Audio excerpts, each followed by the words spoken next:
We all deserve clean water. We all want to be able to go on our boats. We want to be able to fish. If we don't do something about the environmental health of the Indian River Lagoon soon, we're at a tipping point and we're not going to be able to rebound.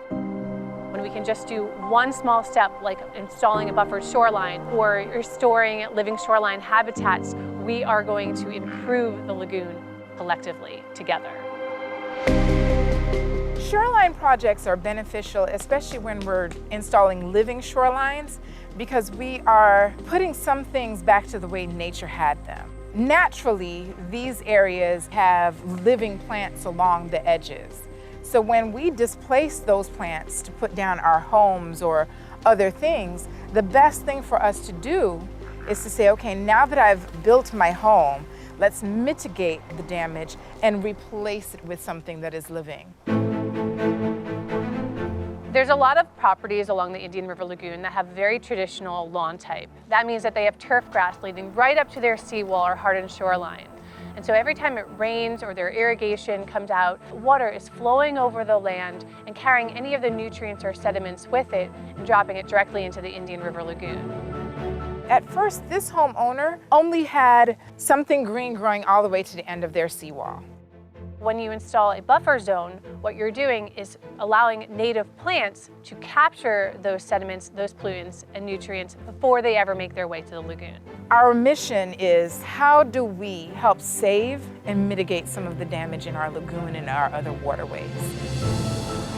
The data is pretty impressive. So what we're seeing is that before we install a buffer zone, we're seeing high nutrients, specifically in phosphate, nitrogen and ammonia.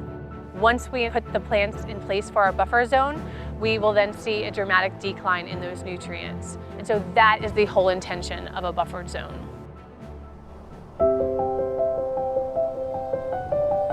We want to be able to identify areas along the lagoon that would benefit from a living shoreline and then be able to monitor them. Our teams of citizen scientists come out and they will assess how the living shoreline is doing. You want to find a spot where oysters will naturally recruit to. If this living shoreline is working the way that we hope it would, biodiversity would increase. Every time I come out to a living shoreline site, I'm always surprised. Yeah. When we pulled up that seine net, we saw small puffers, we saw baby mohara, we saw a lot of life. The Indian River Lagoon is a vital nursery. Many of the larger species will come into the lagoon to lay their eggs, and the lagoon is essentially a cradle for them. If we remove that shoreline, then we're not providing those vital, tiny little organisms a place to seek refuge. We've really been able to see the progression of growth from those mangroves and those plantings, and it's just been such a lovely thing to see. And more importantly, it's been really lovely for our citizen scientists to see it and the impacts that living shorelines have.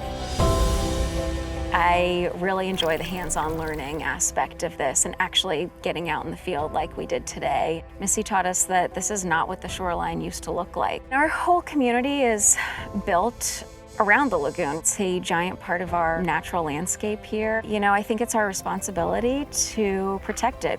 We need to make sure it's healthy, and I think it'll keep us healthy too.